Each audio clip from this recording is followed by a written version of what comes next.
The Connecticut autumn sun filtered through the maple trees as I drove my rental car down Elmwood Drive, each familiar street corner a reminder of why I'd stayed away for so long. The manicured lawns and pristine colonial houses of my childhood neighborhood looked exactly the same, perfect, untouchable, and utterly foreign to the woman I'd become. My name is Colonel Sarah Mitchell. I'm 34 years old, and for the first time in 16 years, I was coming home. The GPS announced my arrival at 1247 Elmwood Drive, though I could have navigated here blindfolded. My sister Jessica's house rose before me like a monument to suburban success, white columns, perfectly trimmed hedges, and a driveway that probably cost more than most people's cars. The kind of house that whispered old money and new priorities. I sat in the car for a moment, engine ticking as it cooled, gathering the courage I'd needed to storm terrorist compounds but somehow couldn't muster for a baby shower. Through the bay windows, I could see pink and blue balloons, the soft glow of what looked like expensive decorations, and the silhouettes of women who belonged here in ways I never had. My phone buzzed with a text from Jessica. "Sarah, are you almost here? Everyone's dying to meet my big sister." Big sister. The irony wasn't lost on me. Jessica had always been the golden child homecoming queen, sorority president, the daughter who married well and lived the life our parents had mapped out in their dreams. I was the problem child, the one who'd chosen combat boots over cocktail parties, who disappeared into a world they couldn't understand and didn't want to. The passenger seat held my contribution to today's festivities, a modest gift bag containing a hand-knitted baby blanket I'd worked on during my final deployment. It had taken me 3 months of quiet evenings in my quarters to complete, each stitch a meditation, a way to imagine a different kind of future. Next to the luxury items I'd seen being carried inside, it would look like exactly what it was, the offering of someone who didn't quite fit. I checked my reflection in the rearview mirror. The woman staring back looked tired, older than her years, with the kind of alert eyes that never quite learned to rest. I'd traded my fatigues for a simple navy dress and cardigan, civilian armor that felt more foreign than any uniform I'd ever worn. For 16 years, I'd known exactly who I was and where I belonged. Now, 3 months after leaving active duty, I was a stranger in my own skin. The truth was, I wasn't supposed to be here at all. I was supposed to be in my new apartment in Denver, starting over, building whatever came after a military career that had defined every aspect of my adult life. But Jessica had called, voice thick with tears, begging me to come home for her baby shower.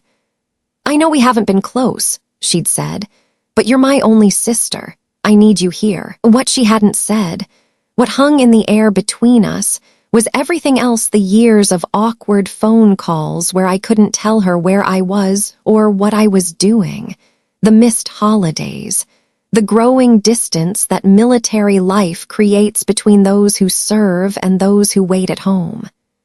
I'd told her I was between jobs, which was technically true. What I hadn't told her was that my last job had involved leading classified operations in places that didn't exist on any map she'd ever seen, or that the reason I was between jobs was because carrying the weight of other people's lives had finally become more than I could bear. A Mercedes pulled up behind me, followed by a BMW. Through my mirrors, I watched women in designer clothes emerge, carrying elaborately wrapped gifts and wearing the confident smiles of people who'd never questioned their place in the world. I took a deep breath, grabbed my modest gift, and stepped out of the rental car. The autumn air carried the scent of burning leaves and expensive perfume. From inside the house came the sound of laughter, the kind of effortless joy that belonged to people who'd never had to earn their happiness through sacrifice. As I walked up the brick pathway toward Jessica's front door, I couldn't shake the feeling that I was about to enter enemy territory. The irony wasn't lost on me. I'd faced down armed insurgents with less anxiety than I felt about facing a room full of suburban mothers. But Jessica was my sister, and family meant showing up, even when showing up felt like the hardest mission I'd ever undertaken. I rang the doorbell and prepared to smile my way through an afternoon that would test every diplomatic skill the Army had ever taught me. The door swung open to reveal Jessica in all her glowing, pregnant radiance. At 7 months, she looked like she'd stepped out of a maternity magazine, perfectly styled blonde hair, a flowing coral dress that probably cost more than my monthly salary, and the kind of serene smile that came from a life unburdened by serious concerns. "Sarah," she squealed, pulling me into a hug that smelled of expensive perfume and prenatal vitamins. "Oh my God, you look so different. Military life really changed you, didn't it?" Different. That was one way to put it. "You look beautiful, Jess," I said, meaning it. Pregnancy suited her the way everything else always had, effortlessly, naturally. She led me through a foyer that belonged in an architectural magazine, past a living room where about 20 women had arranged themselves in careful social clusters. The decorations were magazine perfect, cascading pink and blue ribbons, elegant floral arrangements, and a gift table groaning under boxes from Tiffany and Pottery Barn Kids. "Ladies," Jessica announced, "this is my sister Sarah, the one I told you about." The one she told them about. I wondered what sanitized version of me existed in Jessica's stories. A woman in her early 40s approached, moving with practiced authority. Her auburn hair was styled in a precision bob, and her navy dress screamed country club conservative. Diamonds at her throat caught the light as she extended a manicured hand. "Sarah, I'm Eleanor Hartwell," she said. "My husband is Colonel James Hartwell, commanding officer of the 4th Brigade at Fort Davidson. Jessica tells us you're between jobs right now." Between jobs. Jessica's diplomatic explanation for why her sister was unemployed at 34. "Something like that," I replied, accepting her handshake. Her grip was firm but brief, establishing hierarchy without commitment. Eleanor's smile was perfectly polite and completely cold. "Well, I'm sure something will turn up. There are always administrative positions opening up on base if you're interested in that sort of work." Administrative positions. The casual condescension hit its mark with surgical precision. Around us, other women had resumed their conversations, but I could feel their assessment like a physical weight. I was being categorized, filed away under Jessica's unemployed sister with dismissive efficiency. A younger woman approached, carrying organic sparkling cider. "I'm Amanda Thompson," she said breathlessly. "My husband, Major Richard Thompson, is deployed to Kuwait right now. Are you married to military, Sarah?" "No," I said simply. The single syllable hung in the air like a confession of failure. In this world, your worth was measured by your husband's rank, your family's social standing, your ability to navigate military spouse culture. I was a woman with no visible attachments, no obvious income, and no clear place in their ordered universe. "Oh," Amanda said, her smile faltering. "Well, that's nice. Having your freedom, I mean." Freedom, another word that meant something entirely different when filtered through their assumptions. Eleanor had moved on to discussing charity events, her voice carrying across the room as she held court. I caught fragments of conversation about deployment schedules, promotion ceremonies, and social obligations that defined their lives. These women lived in a world parallel to the one I'd inhabited for 16 years. They knew the language of military life, the acronyms, protocols, unspoken rules. But their knowledge was secondhand, filtered through their husbands' experiences and their positions as observers rather than participants. I found myself relegated to conversation edges, included but not embraced, tolerated but not welcomed. It was a familiar feeling, one that reminded me why I'd stayed away so long. The gift table called to me like a monument to my inadequacy, each elegant package a reminder that I was playing a game whose rules I'd never learned. I placed my modest contribution among the designer offerings and wondered if anyone would even notice it. As 2:30 p.m. approached and the formal gift opening was about to begin, I realized this afternoon was going to be exactly what I'd feared, a masterclass in subtle exclusion, delivered with the kind of polite brutality that these women had turned into an art form. The real performance was about to start, and I had the sinking feeling that I was going to be both audience and unwilling participant in my own humiliation. Ladies. Eleanor clapped her hands together with the authority of someone accustomed to commanding attention. Let's gather around for the gift ceremony. Jessica, you take the throne, darling. Jessica settled into an ornate wingback chair that had been decorated with ribbons and positioned at the center of the room like an actual throne. The other women arranged themselves in a semicircle, phones out and ready to capture every moment of maternal bliss for social media posterity. I found myself relegated to a folding chair near the back, behind the real guests, the wives whose husbands' ranks afforded them front row seating in this carefully orchestrated hierarchy. The gift procession began with military precision. Each present was announced by Eleanor, who had apparently appointed herself master of ceremonies. A Burberry baby carrier from the colonel's wife, a $1,000 stroller from someone whose husband commanded a battalion, a complete nursery set from restoration hardware that probably cost more than my car. With each unwrapping, the assembled women released coordinated gasps of admiration, their voices creating a chorus of artificial enthusiasm that would have impressed any Pentagon briefing room. "Oh my goodness, Jessica!" Amanda Thompson squealed as my sister revealed a designer diaper bag that looked like it belonged on a runway rather than in a nursery. Richard and I got something similar when we were stationed in Germany. You simply must register at that boutique in Manhattan. They have the most divine selection. I watched this performance from my back row exile, noting how each gift came with its own story, its own subtle demonstration of the giver's social standing and financial capability. These weren't presents. They were displays of power wrapped in pastel paper. Then Eleanor reached for my contribution. My hand-knitted baby blanket looked pathetic in its simple gift bag, a humble offering among the designer presentations.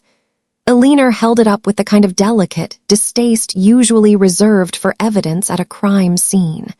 "Oh," she said, her voice carrying just enough surprise to ensure everyone noticed the dramatic difference in quality. "How? Quaint. Did you make this yourself, Sarah?" The question landed like a precision strike. Every head in the room turned toward me, 20 pairs of eyes assessing my handiwork with the kind of scrutiny usually reserved for suspicious packages at airport security. "Yes," I said simply, refusing to apologize for something I'd created with my own hands during long nights when sleep wouldn't come. Eleanor examined the blanket more closely, her expression suggesting she was trying to solve a particularly challenging puzzle. "Well, isn't that sweet? So crafty of you. I suppose when you have time on your hands." The implication hung in the air like chemical warfare, invisible but deadly effective. Time on your hands. The kind of time that came from being unemployed, unattached, and apparently unambitious. Jessica, to her credit, tried to salvage the moment. "It's beautiful, Sarah. Really. The baby will love having something made by Aunt Sarah." But the damage was done. The blanket was quickly set aside, forgotten among the expensive offerings that would populate the nursery Instagram posts. my hours of careful work dismissed as the hobby of someone with nothing better to do. Now then, Eleanor continued, seamlessly moving past my contribution as if it had been an unfortunate intermission. Let's talk about what it's really like to be a military family. The conversation shifted to familiar territory deployment challenges, PCS moves, the unique stresses of military life. These women spoke with the confidence of experts, sharing stories of sacrifice and resilience that belonged to their husbands while claiming them as their own experiences. "You really can't understand unless you've lived it," declared Rebecca Martinez, whose husband was a major in the Air Force. "The constant worry, the responsibility of holding everything together while they are gone. It takes a special kind of strength." Heads nodded in solemn agreement, a sorority of shared suffering that I was clearly not qualified to join. "Sarah," Eleanor said, turning her attention back to me with the predatory focus of a sniper acquiring a target, "you mentioned you used to work in operations. What kind of operations? Administrative support?" The question was asked with the kind of innocent curiosity that wasn't innocent at all. It was a trap, carefully laid and perfectly executed. Administrative support. The phrase echoed in my head as I realized that my carefully constructed civilian disguise was about to be tested in ways I hadn't anticipated. "Something like that," I said carefully, the words feeling like ash in my mouth. But as Eleanor's predatory smile widened and the other women leaned forward with the hungry anticipation of spectators at a public execution, my mind fractured away from this suffocating suburban theater and transported me back to a different kind of performance, one where the stakes were measured in lives rather than social standing. Afghanistan, 2018. The Hindu Kush Mountains rose like jagged teeth against a sky the color of dried blood. I was Lieutenant Colonel Sarah Mitchell then, not the unemployed sister sitting in a folding chair, but the commanding officer of a special operations unit tasked with what the Pentagon euphemistically called high-value target acquisition. The mission briefing had been delivered at 3:40 a.m. in a bunker that smelled of diesel fuel and stale coffee. 3 American soldiers, Sergeant First Class Marcus Rodriguez, Staff Sergeant Michael Chen, and Captain David Thompson, had been captured during a routine patrol in the Korangal Valley. Intelligence suggested they were being held in a compound approximately 40 clicks northeast of our forward operating base. The conventional wisdom was to wait for air support, to call in the big guns and level the entire area. But conventional wisdom had a nasty habit of getting hostages killed. I'd spent 6 hours studying satellite imagery, memorizing every stone wall and shadowed corner of that compound. My team consisted of 12 operators, each one a weapon honed by years of training and combat experience. But as we loaded into the Black Hawks at dawn, I knew that success would depend not on our firepower, but on split-second decisions made in the chaos of close-quarters combat. The insertion went smoothly, too smoothly. We fast-roped into a valley that felt like a grave waiting to be filled, our boots hitting the rocky ground with the whispered efficiency of ghosts. The compound sat ahead of us like a medieval fortress, its walls casting long shadows in the early morning light. That's when everything went sideways. The enemy had been waiting. Not just waiting, they'd been prepared. The moment my team breached the outer perimeter, the world exploded into the distinctive crack of AK-47 fire and the deeper boom of rocket-propelled grenades. My radio operator went down in the first 30 seconds, his blood mixing with the ancient dust of a valley that had swallowed armies for millennia. But we pressed forward because that's what you do when lives hang in the balance. You don't calculate odds or consider retreat. You move toward the sound of gunfire because somewhere in that hell, 3 American soldiers were counting on you to bring them home. I found Rodriguez first, zip-tied to a chair in a room that reeked of fear and human waste. His face was a patchwork of bruises, but his eyes were alert, defiant. When he saw me kick in that door, weapon raised and ready, he managed a bloody smile. "Took you long enough, ma'am," he whispered. The extraction was a nightmare of running battles and close calls. Chen had been shot in the leg during capture and couldn't walk. Thompson was unconscious from a head wound that painted his face crimson. I ended up carrying Rodriguez 400 yards across open ground while my team laid down suppressive fire that turned the morning air into a hurricane of lead and cordite. We lost 2 operators that day, good soldiers whose names are carved into black granite in Washington.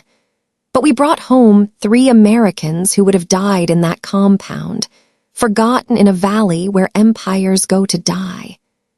The medal ceremony 6 months later was held in a sterile Pentagon briefing room, attended by officials who'd never heard a shot fired in anger. They pinned the silver star to my dress uniform and spoke of duty and sacrifice while photographers captured the moment for posterity. But the real ceremony had happened in that valley, in the moment when I chose to move forward instead of back, when leadership meant more than rank insignia and meant making decisions that other people couldn't or wouldn't make. "Sarah," Jessica's voice cut through the memory like a blade. "Eleanor asked you a question." I blinked, finding myself back in the pastel prison of suburban perfection, surrounded by women whose greatest military challenge was choosing which charity luncheon to attend. Eleanor was still waiting, her smile sharp as a scalpel, ready to dissect whatever inadequate answer I might provide about my administrative support career. The irony was suffocating. Here I sat, being dismissed as a failure by women whose understanding of military service came from television shows and Facebook posts, while the truth of what I'd done, what I'd sacrificed, remained locked away in classified files they'd never be cleared to read. I forced myself back to the present, swallowing the bitter taste of unspoken truths as Eleanor waited for my response with the patience of a predator who knew her prey was cornered. "I did some logistics coordination," I said finally, the lie sitting heavy on my tongue. It was technically accurate. Coordinating the logistics of keeping people alive in hostile territory was still logistics, even if it bore no resemblance to what these women imagined. Eleanor's smile could have cut glass. How lovely. Logistics. I'm sure that was. Educational. The dismissal in her voice was surgical in its precision. Around the room, the other military wives had formed their own exclusive circle, drawn together by the invisible bonds of shared hierarchy and borrowed authority. They spoke in the casual shorthand of people who had never doubted their place in the world. "Jennifer, how is Mark handling the deployment to Kuwait?" asked Rebecca Martinez, her voice carrying the practiced sympathy of someone who collected others' hardships like merit badges. Jennifer Williams smoothed her perfectly styled hair and sighed with theatrical weariness. "Oh, you know how it is. The separation is just devastating. But someone has to make the sacrifices for freedom, don't they? Mark always says the hardest part isn't what he faces over there, it's knowing what I'm dealing with here at home." Murmurs of understanding rippled through the group.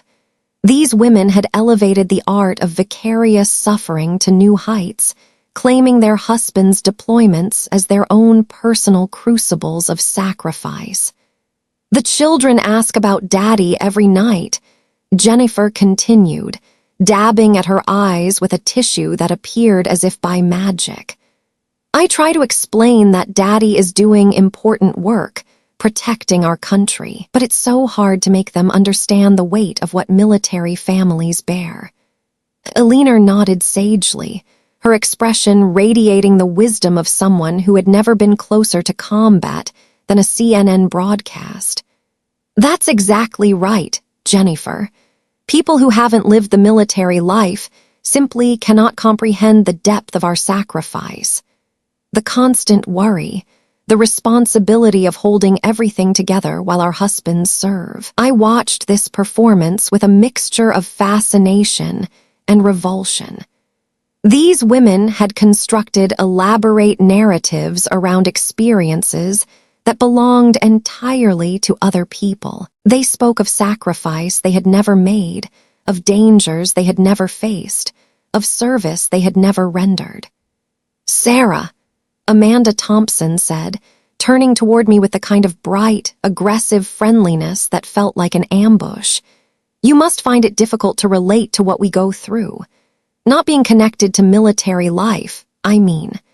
The comment landed like a precision-guided munition, designed to remind everyone in the room of my outsider status. I was the civilian among the warriors, the unemployed sister among the military elite.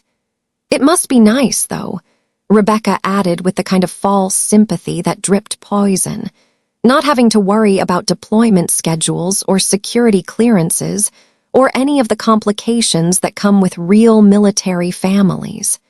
Real military families. The phrase hung in the air like chemical warfare, invisible but devastatingly effective. I thought about Rodriguez, bleeding in that chair in Afghanistan, managing a smile when I kicked down his door. I thought about Chen, dragging himself across that rocky ground on a shattered leg, never once complaining about the pain.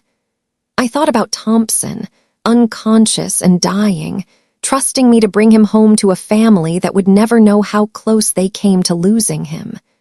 But these memories belonged to a classified world that these women would never be cleared to enter. So I sat in my folding chair, accepting their casual dismissal of my existence while they played dress-up in borrowed valor. "You're absolutely right," I said quietly, my voice steady despite the storm building inside my chest. "I wouldn't know anything about that." Eleanor's eyes glittered with triumph. She had successfully established the hierarchy, relegated me to my proper place in their social ecosystem. I was the cautionary tale, the example of what happened to women who failed to secure their position through proper marriage to properly ranked men. "Well," Eleanor announced to the room with the satisfied air of someone who had just completed a particularly satisfying bit of housekeeping, "I think it's time we discussed some real military wife business. Sarah, dear, would you mind helping Jessica's housekeeper in the kitchen? I'm sure there are dishes that need attention." The suggestion hit its target with the force of a direct strike. Around the room, 20 pairs of eyes watched to see how I would respond to being dismissed from the conversation, relegated to the help. The silence stretched like a taut wire ready to snap. I could feel the collective held breath of the room, the weight of expectation pressing down like a physical force. This was the moment Eleanor had orchestrated my public capitulation, the final proof that I knew my place in their hierarchy. I stood slowly, feeling something inside me crystallize into cold, hard resolve. Jessica shifted uncomfortably in her throne-like chair, her face flushed with what I hoped was embarrassment rather than agreement. "Eleanor, that's really not necessary." "Nonsense," Eleanor interrupted smoothly, her voice carrying the authority of someone accustomed to having her suggestions treated as commands. "Sarah doesn't mind, do you, dear? After all, you're probably more comfortable in the kitchen than discussing military affairs you wouldn't understand anyway." The casual cruelty of it was breathtaking. In a single sentence, she had dismissed my intelligence, my competence, and my right to exist in their social space. But it was the knowing smirks on some of the other faces that cut deepest women who were enjoying my public humiliation as entertainment. I stood slowly, feeling the weight of every gaze in the room. This was the moment they had been building toward since I walked through Jessica's door, the complete establishment of hierarchy, the final relegation of the unemployed sister to her proper place in their carefully ordered universe. "You know what?" I said, my voice carrying across the suddenly quiet room with crystalline clarity. "I think I'll pass on the dishes." Eleanor's eyebrows rose in perfectly plucked surprise. This wasn't the script she had written. In her experience, people like me, people without proper husbands or impressive careers or obvious social value, accepted their assigned roles gracefully. "I'm sorry," she said, her tone suggesting that my response had somehow offended the natural order of things. I said I'll pass. I reached for my purse, a simple black leather bag that looked shabby among the designer accessories scattered around the room. "Thank you for the invitation, Jessica. I hope you and the baby are healthy." The room erupted in a flurry of surprised murmurs and scandalized whispers. This wasn't how family events were supposed to end. The difficult sister was supposed to quietly accept her punishment, not create a scene by refusing to know her place. "Sarah, wait." Jessica struggled to rise from her chair, her pregnant belly making the movement awkward. "You don't have to leave. Eleanor didn't mean."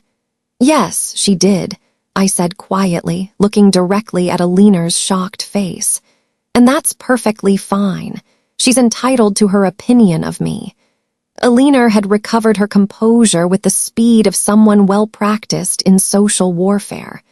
"I'm afraid I don't understand why you're being so dramatic, Sarah. I was simply trying to include you in a way that might be more appropriate to your situation." Appropriate to my situation. The phrase was a masterpiece of polite brutality, designed to remind everyone present that I was the charity case, the family member who needed to be handled with careful condescension. "I understand completely," I replied, my voice still calm despite the fire building in my chest. "But I think I'll head back to my hotel instead." Amanda Thompson leaned forward with the eager expression of someone about to witness a particularly juicy bit of family drama. "Hotel? You're not staying with Jessica." The implication was clear. Even my own family didn't want me close enough to offer a guest room. The slight was so perfectly delivered that I almost admired its craftsmanship. "I prefer my independence," I said simply. Eleanor's smile was razor-sharp with triumph. She had successfully exposed the family dynamics, demonstrated my outsider status, and maintained her position as queen of this particular social hive. In her mind, this was a flawless victory. "Well," she announced to the room with the satisfied air of someone who had just completed a particularly satisfying public service, "I suppose some people simply aren't cut out for family obligations." The comment was designed to be my final humiliation, the capstone to an afternoon of systematic social destruction. Eleanor had painted me as the selfish sister who couldn't even endure a baby shower for the sake of family harmony. As I walked toward Jessica's front door, my footsteps echoing on the marble floor, I could hear the immediate buzz of conversation resuming behind me. They would dissect my behavior for the rest of the afternoon, analyzing my failures with the thoroughness of military strategists planning an invasion. I had almost reached the door when I heard the sound that would change everything, the distant rumble of vehicles approaching, followed by the unmistakable slam of car doors in Jessica's circular driveway. The sound froze me mid-step, my hand already reaching for the brass doorknob. Behind me, the buzz of conversation faltered as other ears picked up the unmistakable rumble of heavy vehicles, not the purr of luxury sedans these women were accustomed to, but the deeper growl of government-issued transportation. Through the frosted glass panels flanking Jessica's front door, I could make out the dark silhouettes of 3 black SUVs arranged in Jessica's circular driveway with military precision. My pulse quickened as training kicked in. That formation was no accident. Someone had come calling with official business. "Are you expecting more guests, Jessica?" Eleanor's voice carried a note of irritation at having her perfectly orchestrated social event interrupted by uninvited arrivals. "No," Jessica replied, struggling to extract herself from her throne-like chair. "I have no idea who." The doorbell chimed with the deep, authoritative tone of expensive hardware, cutting through the confused murmur that had replaced the earlier confident chatter. Every conversation in the room died as if someone had thrown a switch. I stepped back from the door as Jessica finally managed to stand, her pregnant belly making her movements awkward and unsteady. She shot me a questioning look, but I could only shrug. Whatever was happening outside was as much a mystery to me as it was to her.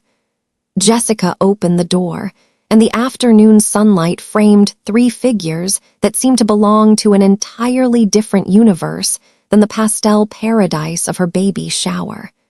3 men in military dress uniforms stood at attention on her doorstep, their bearing so precise it could have been measured with a protractor. The man in the center was perhaps 60 years old, his silver hair cropped in a regulation cut that spoke of decades of service. The ribbon rack on his chest was impressive, but it was the distinctive light blue ribbon with white stars at the center that made my breath catch in my throat. The Medal of Honor. To his left stood a younger man, maybe 45, his dark skin bearing the kind of weathered look that came from too many deployments in too many dangerous places. His uniform was equally impressive, and around his neck hung the same distinctive ribbon that marked him as one of America's most decorated heroes. The third man was the youngest, perhaps 38, with the lean build of someone who had spent his career in special operations. Like his companions, he wore the Medal of Honor, that sacred symbol that marked fewer than 4,000 living recipients in the entire United States. "Ma'am," the eldest man said, his voice carrying the quiet authority of someone accustomed to command, "I'm Sergeant Major James Rodriguez, retired. These are my colleagues, Staff Sergeant Michael Chen and Captain David Thompson. We're looking for Colonel Sarah Mitchell." The words hit the room like a concussion grenade. Behind me, I heard the sharp intake of 20 breaths drawn simultaneously, the soft clink of champagne glasses being set down with trembling hands. "Colonel Sarah Mitchell." Jessica's eyes went wide as she turned to stare at me, her mouth opening and closing like she was trying to process a foreign language. Eleanor had gone completely white, her perfect composure finally cracking as she realized that the unemployed sister she had been systematically humiliating for the past hour might not be exactly who she thought she was. Jessica stammered, looking between me and the 3 decorated soldiers standing on her doorstep. "Sarah, I don't understand. Colonel." Rodriguez's eyes found mine across the foyer, and I saw something there that I hadn't seen in this house all afternoon. Recognition. Not the shallow social recognition that these women trafficked in, but the deep, bone-level acknowledgement that passed between warriors who had seen the elephant and lived to tell about it. "Ma'am," he said, addressing me directly while maintaining his position of attention, "we heard through the grapevine that you were in town. We wanted to pay our respects." Pay their respects. 3 Medal of Honor recipients had driven across Connecticut to pay their respects to me. The silence in Jessica's living room was so complete I could hear the ticking of the grandfather clock in the hallway, each second marking the collapse of Eleanor's carefully constructed narrative about my place in the world. I stood frozen between 2 realities, the woman these military wives had dismissed as irrelevant, and the officer these 3 heroes had come to honor. Rodriguez stepped forward slightly, his weathered face breaking into a smile that transformed his formal military bearing into something warmer, more personal. "Ma'am, I hope you don't mind the intrusion. We were in the area for a veterans event at the VA hospital in Hartford, and Sergeant Chen mentioned he'd heard you were visiting family." Behind me, I could feel the collective weight of 20 women trying to process what they were witnessing. The cognitive dissonance was almost tangible, their brains struggling to reconcile the unemployed administrative worker they had been dismissing with the colonel being honored by 3 of America's most decorated soldiers. "Gentlemen," I said carefully, my voice steady despite the chaos of emotions churning inside me, "this really isn't the appropriate time or place." "Begging your pardon, Colonel," Rodriguez interrupted with the respectful firmness of a senior NCO who knew when protocol mattered less than truth. "But there's never been a more appropriate time to pay respects to the officer who saved our lives." The words detonated in Jessica's living room like a precisely placed explosive charge. I heard Eleanor's sharp intake of breath, saw Amanda Thompson's champagne glass slip from nerveless fingers to shatter against the marble floor in a crystalline spray of expensive Italian crystal. Saved their lives. "James, please," I whispered, but he was already continuing, his voice carrying the clear, unwavering cadence of someone delivering testimony that needed to be heard. "Ma'am, I know you don't like the attention, but these ladies should know who they are in the presence of." He turned slightly to address the room, his posture straightening into full attention. "This woman led the operation that pulled me and 11 other soldiers out of a Taliban compound in the Korangal Valley. She carried me 400 yards under enemy fire when I couldn't walk." The silence that followed was so profound it seemed to have weight. Eleanor looked like she was witnessing the fundamental laws of physics being rewritten before her eyes.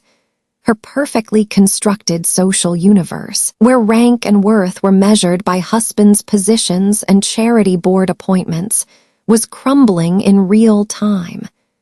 Staff Sergeant Chen stepped forward, his dark eyes never leaving my face.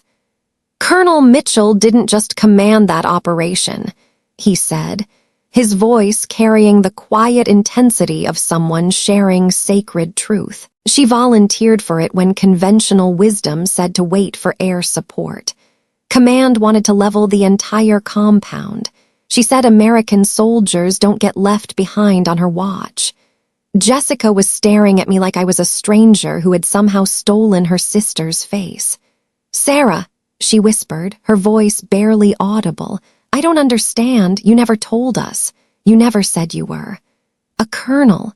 Eleanor's voice cracked on the word, her usual polished composure completely shattered. "You let us think you were unemployed. You let us believe you were just some. She couldn't finish the sentence because there was no socially acceptable way to complete it. "You let us believe you were nobody. You let us think you were worthless. You allowed us to humiliate you when you could have destroyed us with a single word." Captain Thompson, the youngest of the 3, had been silent until now, but he stepped forward with the measured pace of someone about to deliver a verdict. "Ma'am," he said, addressing me directly, "I know you've always said that we were just doing our jobs that day, but I need these people to understand something." He turned to face the assembled women, his youth making his next words even more powerful.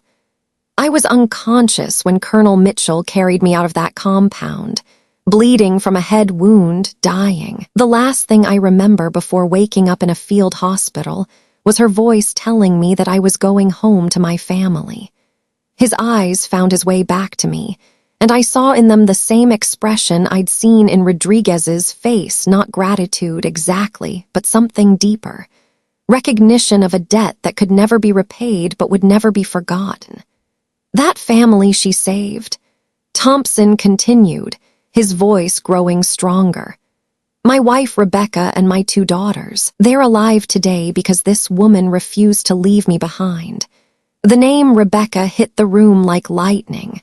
Rebecca Martinez, the woman who had been lecturing me about military sacrifice just 30 minutes earlier, went white as death. "David," she whispered, her voice barely audible. "David Thompson, you're my David's commanding officer." The circle was closing, and the reckoning was about to become personal. Captain Thompson's face softened as he recognized the woman who had spent the afternoon dismissing his former commanding officer as irrelevant to military life. "Hello, Rebecca," he said gently. "Yes, I'm your David's son. And this woman, the one you've been treating like she doesn't understand military sacrifice, she's the reason your son still has a father." Rebecca Martinez collapsed into the nearest chair as if her legs had simply stopped working. Her face had gone beyond pale into a gray that suggested shock approaching the clinical level. The woman who had lectured me about the unique burdens of military families was discovering that the person she'd dismissed as an outsider had literally saved her family. "I don't understand," she whispered, her voice breaking. "Sarah, you never said, you never mentioned." "Ma'am," Rodriguez interjected, his tone respectful but firm. "With respect, Colonel Mitchell never mentions what she's done. That's not her way. She led the most dangerous rescue operation in that sector of Afghanistan, and when they tried to put her in for the Medal of Honor, she insisted the citation go to her team instead." The words hit the room like successive artillery strikes.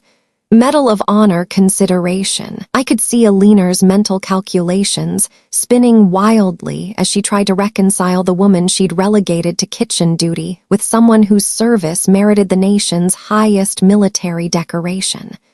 Jessica found her voice first, though it came out as little more than a croak. "Sarah, why didn't you ever tell us? All these years we thought you were just. We never knew you were. A war hero." Staff Sergeant Chen supplied quietly. "Ma'am, your sister doesn't see herself that way. She sees herself as someone who did her job, but I can tell you what that job looked like from where I was lying in that compound." He turned to address the room, his voice taking on the measured cadence of someone delivering testimony that needed to be heard and remembered. "June 15th, 2018. 0300 hours. Intelligence indicated that 3 American soldiers had been captured during a patrol in the Korangal Valley. Standard protocol was to wait for air support, maybe level the entire area to minimize risk to rescue forces. Colonel Mitchell said no. The room was so quiet I could hear the air conditioning cycling in the background, the only sound competing with Chen's voice as he painted a picture of a world these women had never imagined. She spent 6 hours studying satellite imagery of that compound. Every wall, every window, every possible line of approach. When her commanding officer suggested waiting for additional support, she told him that every hour we waited was another hour those soldiers might not survive. Amanda Thompson had tears streaming down her face, though I wasn't sure if they were from shame or something deeper. "You went in alone." "No, ma'am," Rodriguez answered. She led a team of 12 operators, but she was first through every door, first to face every threat. When I took shrapnel in my leg and couldn't move, she didn't send someone else back for me. She came herself.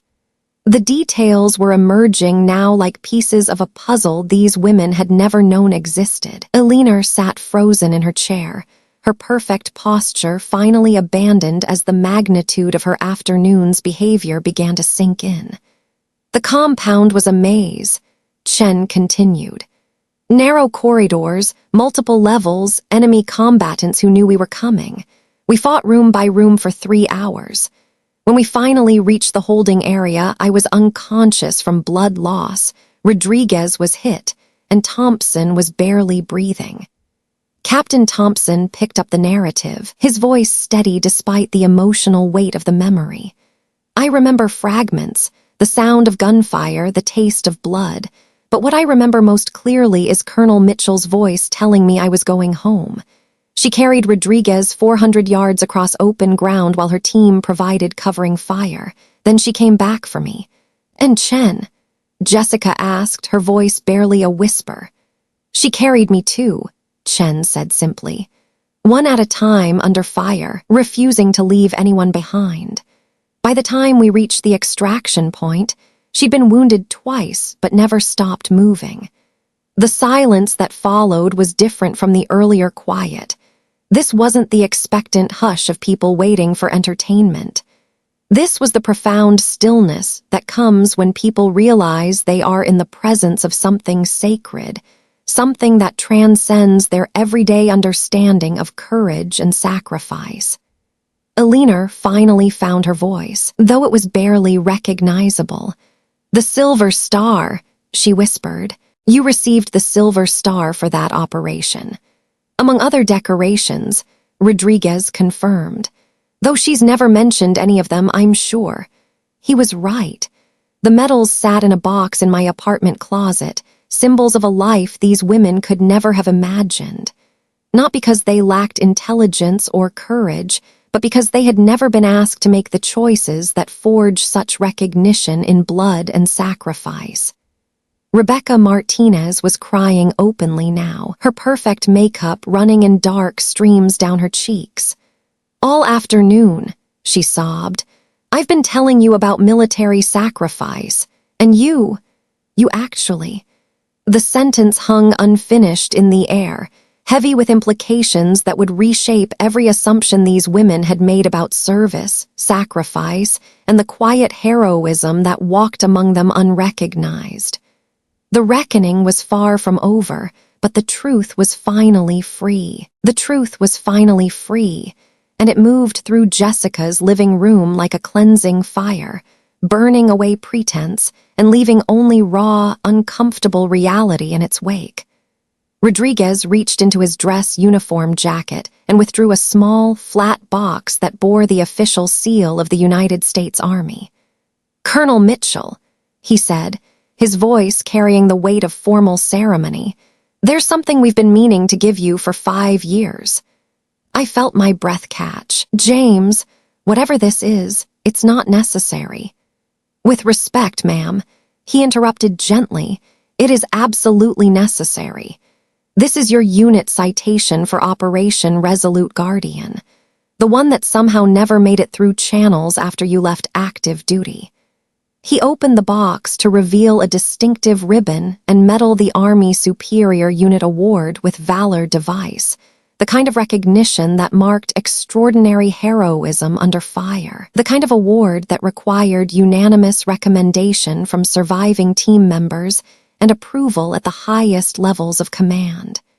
"Your team voted," Chen added quietly. "Every surviving member. We wanted the record to reflect what really happened that day, not the sanitized version that made it into the official reports." The room watched in absolute silence as Rodriguez approached me with the reverence of someone performing a sacred ritual. These women, who had spent the afternoon discussing the superficial trappings of military life, were witnessing an actual military ceremony, the kind that happened not in Pentagon briefing rooms, but in the quiet moments when warriors honored their own. "This citation," Rodriguez announced to the room, his voice carrying the formal cadence of military ceremony, "recognizes the extraordinary heroism of Colonel Sarah Mitchell and her unit during combat operations in Afghanistan. Under her leadership, 12 American soldiers conducted a successful rescue operation that saved 3 captured personnel while sustaining minimal casualties despite overwhelming enemy resistance." He pinned the medal to my simple cardigan with the precision of an honor guard, his weathered hands steady despite the emotion evident in his eyes. "Colonel, it has been the highest honor of my military career to serve under your command." The formal words hit me harder than enemy fire ever had. For 5 years, I had carried the weight of that operation in silence, never speaking of the choices made in those deadly corridors, never seeking recognition for decisions that had meant the difference between life and death for 3 American families. Eleanor Hartwell, who had spent the afternoon dismissing me as irrelevant to military affairs, was crying openly now. Her perfect makeup ran in dark streams down her cheeks as the magnitude of her behavior crashed over her like a tsunami of shame. "I'm sorry," she whispered, her voice breaking on the words. "I'm so sorry. I had no idea. I assumed." "You assumed," I said quietly, my voice carrying neither anger nor judgment. "That military service looked like what you'd seen in movies. That heroism announced itself with fanfare and recognition, but the most important missions are the ones nobody talks about. The most valuable service is often the most invisible." Jessica struggled to her feet, her pregnant belly making the movement awkward, but her determination absolute. She approached me with tears streaming down her face, her hands reaching out tentatively as if touching me might somehow bridge the gulf of misunderstanding that had separated us for years. "Sarah," she sobbed, "I'm your sister, and I never knew. All these years I thought you were just. I never realized you were saving lives while I was planning charity galas." I pulled her into a hug, feeling the familiar weight of family obligation transformed into something deeper, more genuine. "Jess," I said softly, "you couldn't have known. That was the point. The work I did required invisibility, but that doesn't make your life less valuable or meaningful." Around the room, the military wives who had dismissed me as an outsider were grappling with a new reality. Amanda Thompson approached hesitantly, her earlier condescension replaced by something approaching awe. "Ma'am," she said, the title feeling foreign on her tongue but somehow necessary, "I owe you an apology. We all do. We spent the afternoon lecturing you about military life when you've lived it in ways we could never imagine." Rebecca Martinez was inconsolable, her sobs echoing through the suddenly sacred space of Jessica's living room. "You saved my grandson's father," she kept repeating, as if trying to make the words real through repetition. "You carried my son-in-law home to his family, and I treated you like you were nothing." Captain Thompson moved to comfort his mother-in-law, his young face bearing wisdom that came from staring death in the face and walking away. "Mrs. Martinez," he said gently, "Colonel Mitchell doesn't hold grudges. She never has. That's part of what made her the kind of leader who brought us all home." The ceremony continued as Chen and Thompson each shared brief testimonies about the operation, filling in details that painted a picture of leadership under impossible pressure. These weren't the sanitized stories these women were accustomed to hearing at military social events. These were raw, honest accounts of split-second decisions made when failure meant death and success meant everything. As the afternoon light began to fade through Jessica's expensive windows, transforming the room from a venue for social posturing into something approaching a chapel, I realized that this moment had become something none of us had intended, but all of us needed. The baby shower had evolved into a different kind of celebration, not of impending motherhood, but of recognition long overdue. As the formal ceremony concluded and the 3 Medal of Honor recipients prepared to take their leave, I knew the real conversation was yet to come. Rodriguez clasped my hand in a final farewell, his grip carrying the weight of shared understanding. "Ma'am," he said quietly, "we'll let you get back to your family time, but we wanted you to know what you did for us, what you've always done. It matters. It will always matter." The 3 men departed with the same military precision that had marked their arrival, leaving behind a room full of women who were still processing the seismic shift in their understanding of the world. The expensive baby shower decorations now seemed almost frivolous against the backdrop of what had just transpired. One by one, The guests began to excuse themselves, each departure accompanied by whispered apologies and awkward attempts at expressing gratitude they didn't know how to articulate.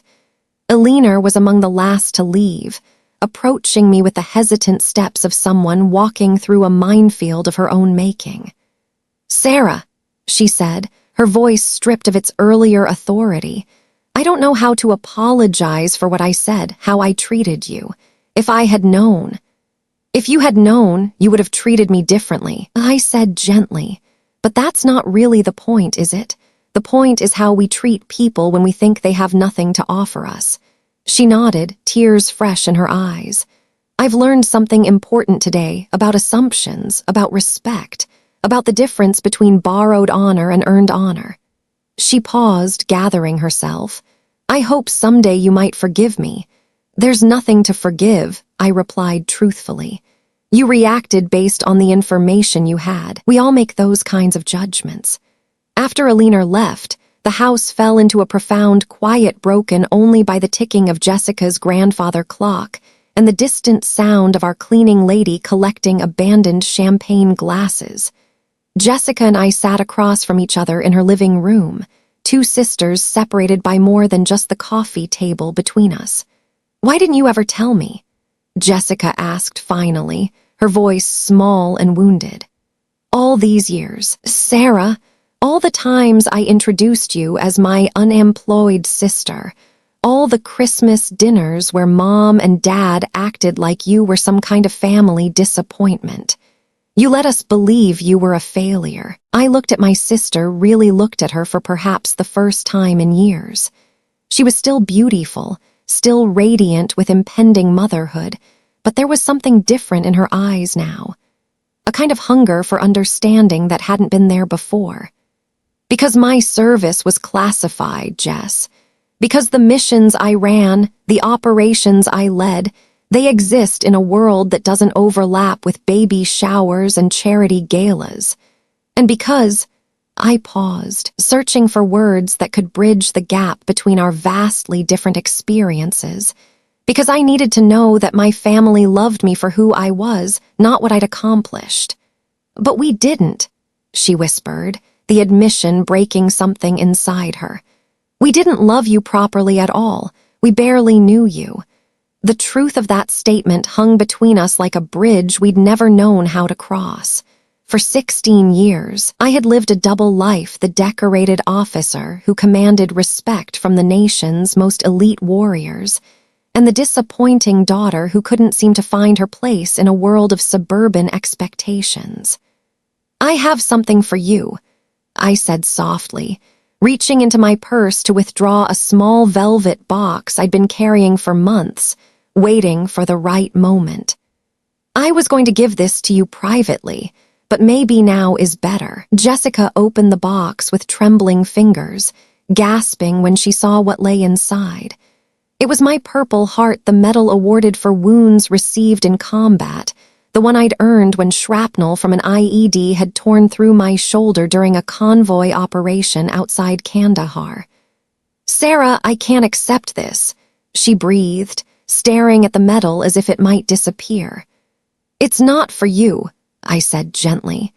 "It's for the baby. Someday, when he or she is old enough to understand, I want them to know that their Aunt Sarah believed in serving something bigger than herself. I want them to know that honor isn't inherited, it's earned through the choices we make when no one is watching." Jessica was crying again, but these tears were different from the shocked sobs that had marked the afternoon's revelations.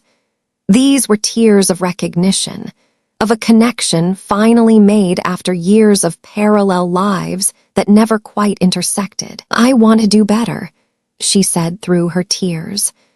"I want to be the kind of sister you deserved all along. I want to understand your world, not just acknowledge it exists." "Then let's start over," I said, reaching across the coffee table to take her hand. "Hi, I'm Sarah Mitchell.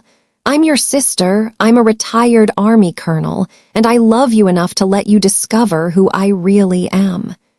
For the first time in 16 years, when Jessica looked at me, She truly saw me. 6 months later, I stood in the nursery of Jessica's home, holding my nephew Michael James, named after Staff Sergeant Michael Chen, the man whose life I'd helped save in Afghanistan.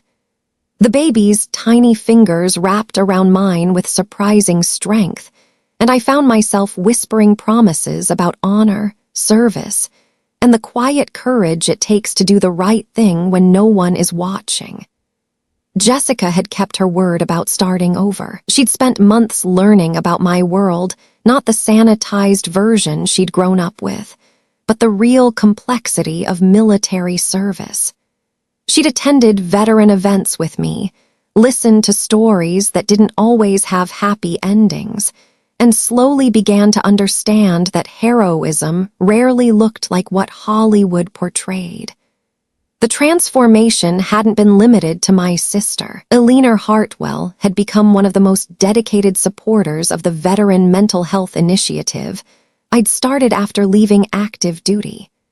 Her charity connections, once used for social climbing, now channeled millions of dollars toward programs that helped returning soldiers transition to civilian life.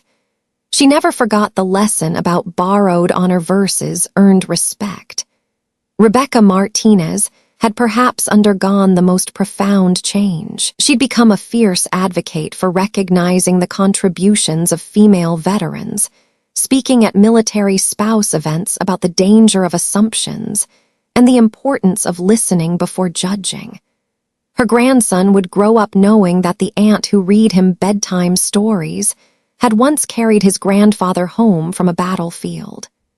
The work I'd found in civilian life felt like a natural extension of my military service. Instead of leading soldiers in combat, I was leading veterans through the equally challenging terrain of post-service life. The skills were transferable, assessing situations, making quick decisions, never leaving anyone behind. My small organization, Honor Vindicated, had grown from a one-person operation into a network of support that reached veterans across 3 states.